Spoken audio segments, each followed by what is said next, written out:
The phone of the year is back. What's up guys, and it seems like Samsung has kept their promise. We have the very first look at the Galaxy S21 Fan Edition. So Galaxy S21 FE's design is like a combination between the S21's design and last year's Galaxy S20 FE. You can see we have a similar camera bump design as the Galaxy S21 but no dual color finish. It's rocking a single color look throughout its body. As for the back material, it's going to be a plastic back with this sort of a matte finish.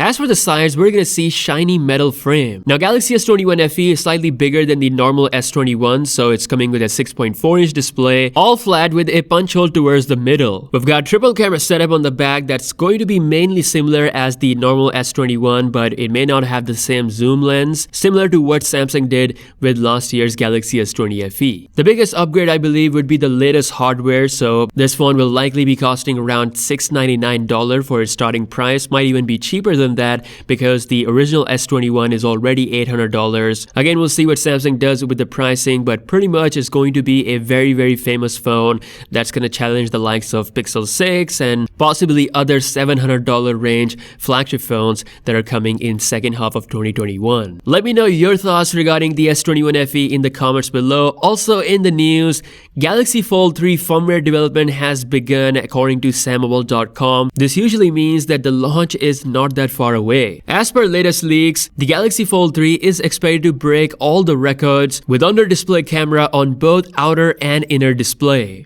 It's also going to be the first foldable phone in the world to have S Pen capability. Samsung has worked day and night to make the display withstand that S Pen pressure, so really excited to see Galaxy Fold 3 in action. Also, Counterpoint's research regarding top 10 best-selling smartphone in the world for the month of January 2021 is here. And as you can see, the iPhone 12 series are still leading the game. We've got only two Samsung phones in the list, the Galaxy A31 and Galaxy A21. Again, this is for the month of January. If you guys remember, Samsung announced the S21 series on January 14th, and then the global launch happened later in the month, so we'll have to wait and see those numbers coming in the future reports. Also, Samsung had a pretty successful Galaxy A series launch, so I'm looking forward to seeing those numbers as well. And last but not the least, Samsung has launched something pretty unique, a new program that allows you to experience One UI on your iPhone. So if you actually go to itest.nz and add this to your home screen, it says Samsung iTest, and this basically gives you a full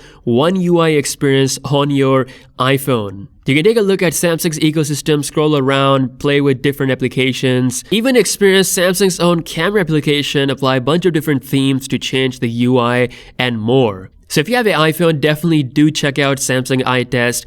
I'll leave a link in the description. With that being said, that's all for today. Let me know your thoughts regarding Samsung's phone of the year, the S21 FE. It's going to be a hot product. And yeah, I'll catch you guys later. Peace out.